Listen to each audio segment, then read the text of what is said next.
All righty. Guys, appreciate you being here today. Sorry for the attire, but multitasking today, getting ready to go out to beautiful Eagle Creek and have our winter conditioning drills, mat drills today with our staff and our football team. So excited about that. Also excited about the newcomers that we're introducing today. You know, last when we talked in December, we had welcomed 20 new Eagles to our family. Today we bring in 6 other newcomers that we'll talk about. Obviously, those 6, one of them you already know from already being on campus is quarterback Kyle Vantrease from Buffalo. The other 5 new additions are wide receiver Jeremy Singleton from the University of Houston, cornerback Shamari Wingard from Elon, 2 big defensive linemen in Latrell Bullard and Elhaj Fall, and a terrific running back out of the state of Florida, Terrence Gibbs, who I think will end up being one of the highest ranked players in the history of the program as a recruit. So really excited about bringing these 6 newcomers in also. As you look at this class, you look at 26 new additions, and a couple takeaways from it. I think it's, one, an extremely balanced class, 13 offensive players, 13 defensive players that really fit needs for our football team going into the 22 season.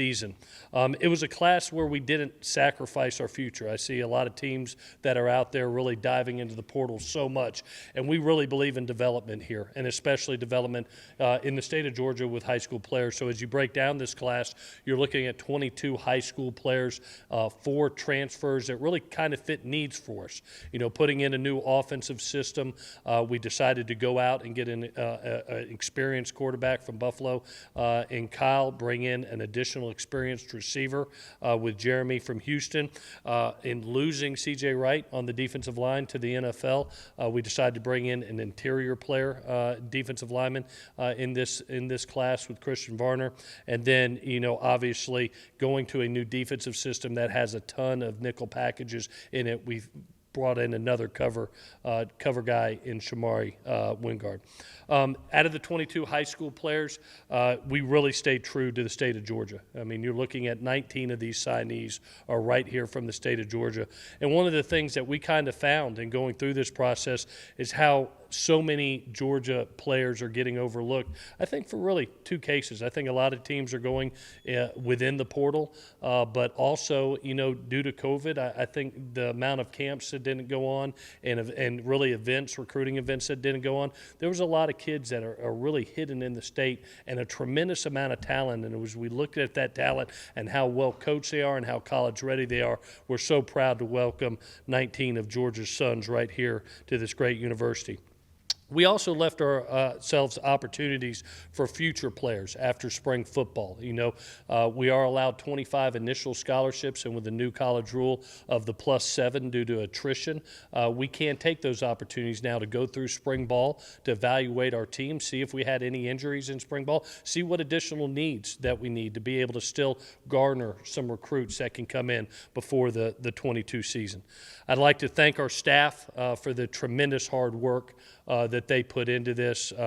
You know, they hit the ground running. They've been away from their families for a month. The last 2 weeks, they've hit every county in the state of Georgia and really put together a tremendous class. I'd also like to thank the efforts of Ryan Smith, our general manager, and Andrew Bevel, our assistant director of player personnel, for their organization and leadership in developing this class. You know, now for us moving forward, we've got 26 newcomers we're all excited about, but we get to go to our current team now. And over the next 5 weeks, our coaching staff will be right beside our team, being able to install, doing a little installation meetings, getting our new systems in, and be a part of winter workouts in preparation for spring football. That spring football will start Tuesday, March 22nd, and we'll practice every Tuesday, Thursday, and Saturday, with our spring game being on Saturday, April 23rd. So should be a great 5 weeks to be an Eagle and to be able to really grow as a football team. So with that, I'll take any questions that you have. Great day for the Eagles. Coach, with Kyle Vantrease, what was it? There were so many players in the transfer portal. Obviously, you had a lot to choose from. 8 touchdowns, 6 interceptions, not exactly, you know, pop out at the stats. What was it about him that you feel like, I'm assuming bringing him in as a graduate transfer, what was it about him that you feel like, I'm assuming bringing him in as a graduate transfer, that you feel like he was Yeah, we thought it was a perfect fit for us, to be honest with you. One, because of his experience. As we broke down our current situation on our football team, we had signed two really good young players, that are currently right now with us, in David and in Zach. And, having Cam here and having Connor here, two young players also, we had a terrific room for competition. And we felt like we would like to add an experienced player to that. And when you looked at Kyle, you look at his full body of work over 3 seasons as a starter, it just spoke volumes to us. When Coach Leopold was there, who had moved on to Kansas, you could see the success that they had with him as a starter over this last season. Obviously, a change in leadership had a little bit of a dip in that transition period. That when we really broke down the tape and saw his level of play and his poise and his talent, one of the things I think we do a really good job with Coach Ellis, our offensive staff, and our history is really evaluating quarterbacks. And a lot of people look at us a lot of times and go, well, gosh dang it, I didn't know Sam Darnold until he came to USC. I didn't know Keaton Slovis until he came to USC. And so we trust our evaluation and what we think of a young man. The other thing that really stood out to us with each one of these young men, not only the guys that were here in Cam and Connor, but bringing Zach and David and now Kyle in, I've always thought great quarterbacks don't care who's in the room. They just want the opportunity to compete. And every man that is in that room was like, Coach, it's about our football team. If I get the opportunity to compete, that's what I'm looking for. And Kyle said, I know there's good quarterbacks there, just like the others, but I look forward to being a part of this, being a part of a great competition, and being able to lead a football program. And so excited to have him here. He's a great fit for us, and I can't wait to see his future. Coach, you talked about how impressed you were with the running back room when you came in. Mm-hmm. What can you say about the additions with the signing, that running back room? Yeah. That's pretty quality. Yeah, in being able to look at that room right from the get-go and having a J.D. King here, being able to have Gerald, being able to have a Jalen White, we saw immense talent within that room, but experienced talent, and we really felt like we needed to bring that same level of talent in this class. And to be able to acquire an Amari Arnold, who really shined this year in his senior season, and now add a Terrence Gibbs. I mean, you're talking the best of all worlds, both now and for the future. And it was a great combination for us. When you look at the two styles of the two running backs, you kind of got thunder and lightning. You got a guy that's probably going to end up being 220 pounds in Terrence that really brings explosiveness, brings great running ability between the tackles. And then you got Amari that you hold your breath every time he touches the ball because it could go the distance with his speed and especially, his ability out in space to make the last man miss. It was a great combination for us. So we came in to this recruiting class knowing that, the running back position was one of our strongest, if not the strongest, on our football team. But we also knew it was guys that were going into their 5th year, their 3rd year. They were older guys, and we really needed to invest not only for the present but for the future in the two young men that we signed. Real quickly, talk about just the other day. You guys talked about getting to every county in the state of Georgia, really closing off the borders. Mm-hmm. What kind of reception did you and the coaching staff get as you guys made your way around the state? Yeah, it was, I want to thank our Georgia high school coaches because they have really welcomed our staff in and really have opened their doors. And they helped us sign 19 young men from the state of Georgia. That's the most in FBS for any FBS school in the state. So we are very proud of that, and we thank our high school coaches for allowing us in. The reception has been terrific, and we've made the point of emphasis. We were able to sign 20 young men in that December round. We invested in 6 more, but we also invested in the future. So you saw what happened over the last 2 weeks. We made a dedicated effort to be able to hit every county within the state and be able to touch every inch of Georgia, to garner, looks at, being able to acquire names for that 23 class, the 24 class, and be able to get a jump start on those classes. The one thing my dad has always taught me, don't ever stay comfortable, don't ever stay stagnant. You just signed a good class, but we are in a what have you done for me lately business, and you have to be able to win the day every day. And so I'm proud of our coaches over the last month month because they've really gone out with that mindset that let's go win the day. Let's do the best job in the country of recruiting the state of Georgia. Coach, if I could ask about the transfer portal, with everything so new, with people being able to play right away, how did you kind of monitor that? Did you have somebody or somebody's assigned to it, 24 hours a day in a sense? Or how did you monitor it, and did you have kind of a wary eye about who's in the portal and why they're in the portal? How did you do that?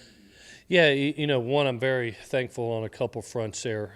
One, for Jared and our administration to be able to provide the infrastructure, with Orion Smith and Andrew Bevel and that the recruiting team to really be able to hone in on personnel.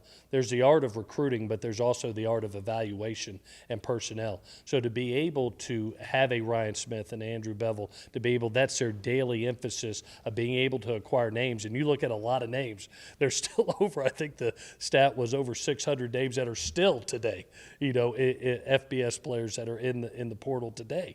You get those names and you see what's the right fit for you. Like I said, we will not be a portal team. We're going to invest in the future. 22 of these kids are freshmen. But there were specific needs that we felt that needed from, being able to get that experienced quarterback and a wide receiver, being ready to run a new system, being able to go to nickel packages. We felt like we needed an additional coverage guy in Shamari, and then losing C.J. Wright, who's an NFL football player, to the NFL, we needed to acquire an elite talent to be able to help us on the defensive front. So we looked at specific needs, and I thought Ryan did a nice job of seeing those needs, being able to have a plan, and being able to get guys that really fit us. And so we made it, and we were very clear and transparent when young men came in.